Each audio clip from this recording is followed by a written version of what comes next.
Hole one, really hard birdie, but really hard to bogey. Hole two, good hole because it takes a good shot to birdie, and if you throw a bad tee shot, you can actually bogey that hole. Hole three, good hole. Hole four, not a good hole. 295, pretty standard. You're either making a two or a three. No real chance of bogeying that hole. Hole four, kind of on the cusp of like a good hole, bad hole. Hole six, 270 feet, stock hyzer, or a straight shot, bad hole. Hole seven, great hole. Hole eight, great hole. Don't really like the drop zone, but good hole. Hole nine, not a good hole. Hole 10, eh. Hole 11, not a good hole. So I'll stop there because I'm sure people are over me going through it. But my point was there's just a lot of holes on that course where it's very difficult to get a bogey. Yeah. And I think you saw that on the front nine. Now the back nine has a lot of good holes. And I'll say like the hole 18 is pretty easy, but that stretch coming in of like 14, 15, 16, 17 is a really awesome stretch of holes. So I guess when I was saying like this course is too easy, I mean, obviously I shot even par one round and then shot 6 under another round, which still wasn't that great. I didn't even play that well towards the back nine. But, you know, I made like 7 birdies in a row, I think, one of the rounds. And it really didn't feel like I was doing anything special. Yeah. Right. So I think that's my point of where you can kind of just putz around and keep the disc in play out there and shoot a really good score. So How much harder stroke wise do you think Glendevere played? see, I thought Glendevere was going to be much harder than it actually played. Yeah. But once I got through Glendevere, like I feel like Glendevere, I didn't. I mean, obviously, it's no spoilers here. I didn't play well this tournament at all. I played pretty poorly all 4 rounds, and I didn't actually score that bad at Glendevere. So I was more surprised, I would say, with how easy Glendevere played than I Yeah. was how difficult Blue Lake played. But also, you got to take into account too, like Blue Lake, it was raining and the winds kind of picked up one of the days, and then also just the ground. The ground, we were like playing in like a mud pit essentially. Hmm. So I think that caused some issues here and there. It probably played a little bit harder than it normally does when it's dry. But yeah, I mean, I was kind of surprised with how easy Glendevere played, and I think once we obviously did scoring rounds, because again, it's very difficult when you're playing a course for the first time and you haven't gotten any scoring rounds out there, and all you're really doing is throwing a bunch of shots on every hole because you only get like two practice rounds on it. So at both Blue Lake and Glendevere, I, I didn't probably have the best knowledge, but like looking back at how Blue Lake scored in past tournaments, I'm pretty sure Kevin Jones shot 15 or 16 under when they played there in 2019. Besides, you can fact check me there, but I'm pretty sure he shot 16 under. Yeah. So, I was just gonna because and I was looking at the two scores. Why I even brought it up when it was all said and done. If you look at the total field's average score, Glendevere between 2 rounds averaged almost it was like 3.5 strokes easier than Blue Lake well, for because two there's rounds.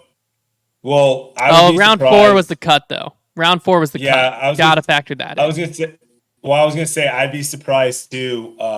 When you do these like scoring, when you do averages or when you're looking at stats and stuff for the courses, you really have to like only take into account like the top 50, 60 players Yeah. because the bottom, for example, like you can go on that court, you can go and look at some of the people that like finished towards the bottom.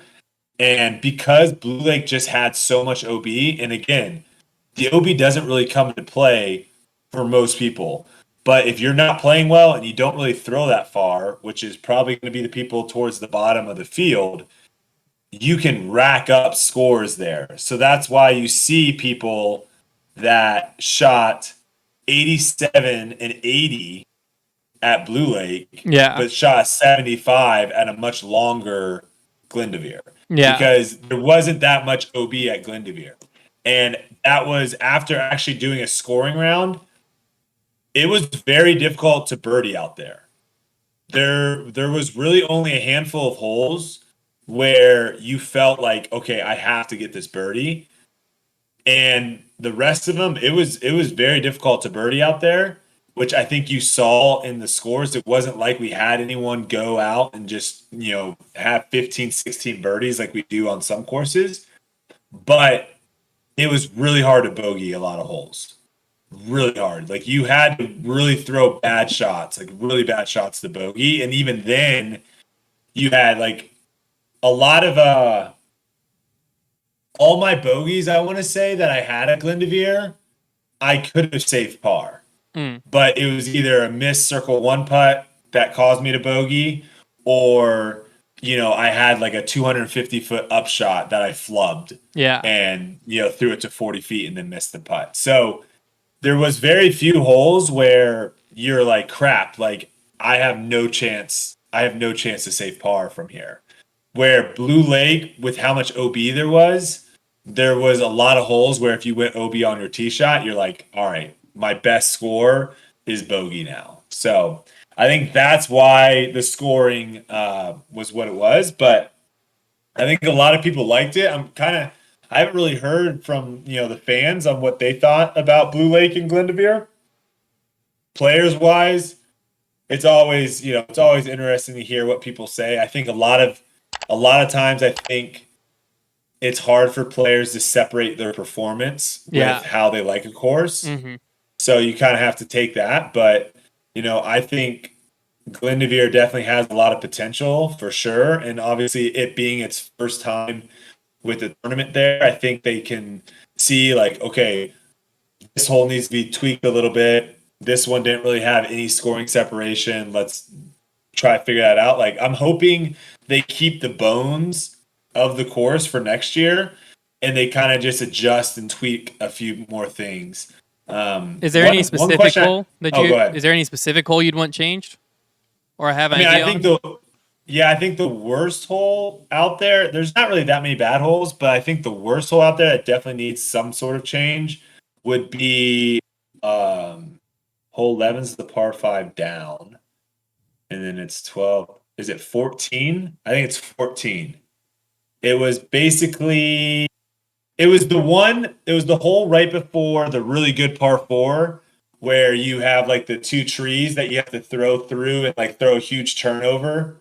And like Simon went OB early, right? I think on his throw on the final day. Okay. It's like the 820 or 840-foot par 4. That's Hole a really good 14. hole. I think it's hole 14. It's like a 450-foot par 3. That's hole 13. Is it hole 13? Yeah. Okay. Yeah. Hole 13 is what I'm talking about. It's like 450, par 3, no OB, no hazard.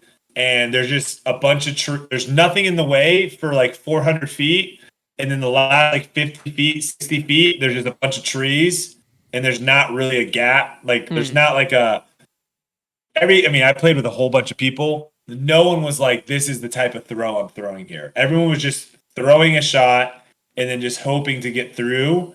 And surprisingly enough, a 450-foot par 3, you would think it would play pretty difficult. It was the second easiest hole. Not because there was a lot of birdies there, just because literally it might have been impossible to bogey that hole. Like you would have to probably 3-putt to bogey it because you just chuck a shot up there and then you have, either a putt for birdie from circle 2 or you chip up for your par. So that would probably be the only hole. I wish we had more holes like hole 1. I think I was talking to someone with course design. I think in golf, you have like the tees and fairways in line, right? Yeah. And sometimes you have like a dog leg where it's just like a soft shaping curl. I think to make disc golf more difficult, which is I think what a lot of times we're trying to do, is you instead of having the fairway, here, you know, okay, how am I doing this? Here it is, like here's the tee, and then the fairway is like this, vertical, Yeah. right? So you're hitting down. Instead of having it like that, have the fairway more perpendicular to the tee. So like hole one, I don't know if this looks right, but this is how hole one was shaped, Okay. right? So we were throwing on to a fairway that was left to right, like slanting left to right. So one, it was really easy to go through the fairway, OB, right? And then when you're playing that hole, it allows you to dictate how aggressive you want to play. Mm. And so that's where even on hole one, you saw so many different types of shots. You saw people throw forehands. You saw people throw mid turnovers. You saw people throw fairway turnovers. You saw a lot of different strategy on how you played that hole because it wasn't just simply throw a disc as far as you can and then play from where it is. So I love that of where you can decide how aggressive you want to get. And obviously, if it pays off, you have an easier upshot for your birdie, but you're bringing in a lot of OB and hole 18 is another perfect example, right? Another hole where you're throwing your tee shot onto a perpendicular landing zone, which I love. So you can do what some guys were doing, which was throwing all the way up close to that Mando, that first Mando way up there. Or you can kind of play the hyzer over the lake left and now you're really far away, but it's a little bit safer. Or you can like chip short of the water. So I love those type of holes. And it looks like kind of some of these new design courses that we're playing. OTB had a couple holes like that. Portland now has had a couple holes like that. I'm trying to think if Jones Supreme had any holes like that. I don't think they did. But I love that idea. I love that new course design idea because as a player, it makes you have to think like how aggressive you want to get. Yeah, where you want to land. I saw us. You mentioned Mando, and I saw a post. I have not fact checked this because it just came back into my head. So, tell me if this is way off base. But someone said that they thought or they counted that Glendevere had. I think it was Glendevere. 36. I was gonna say 19 Mandos. Oh, I was way off. I just guessed. Does that sound about right? Was there a lot of Mandos out there? It felt like. Did it? Oh yeah, there was definitely a lot. Did it feel like there was a lot of Mandos when you guys were watching? I didn't get to catch a ton of the coverage. I was watching mainly scores. So, but I was saying, what you playing, was that something you noticed a lot of? Like, did you watch? Thick of it. Yeah, I watched a little bit of it. I watched more of the ending, so I got the other course a lot. No, we're talking about Glendevere, the last course. Yeah. Oh yeah. What are some of the people in the comments saying about it? Because that's what I'm curious about that. Because that was definitely that course had more Mandos than any course we played by a mile. Yeah, but I think that was okay. I didn't feel like there were too many. You know what I'm saying? Yeah, I mean, I think what you have to do, and I would even suggest that they probably need to add a couple more Mandos because there were a couple holes that, I was playing with Calvin today, a practice round, and he was talking how a couple of the shots that he was playing he felt like were the like intended line for the course design. But when you don't have a Mando, people will find other routes. Well, we saw the Simon line where he just threw the hyzer, kind of broke the hole, but it was more of a risky shot. No, it's not that risky. That's what me and Ezra did. Yeah. That shot actually isn't risky at all because you're throwing, and this is why you probably need a Mando there. Because one, that's a really hard birdie hole just to begin with. Regardless of whether you go the hyzer route or like the turnover or the forehand where the intended throw is supposed to be. Mm-hmm. But when you go left side, you bring OB into play.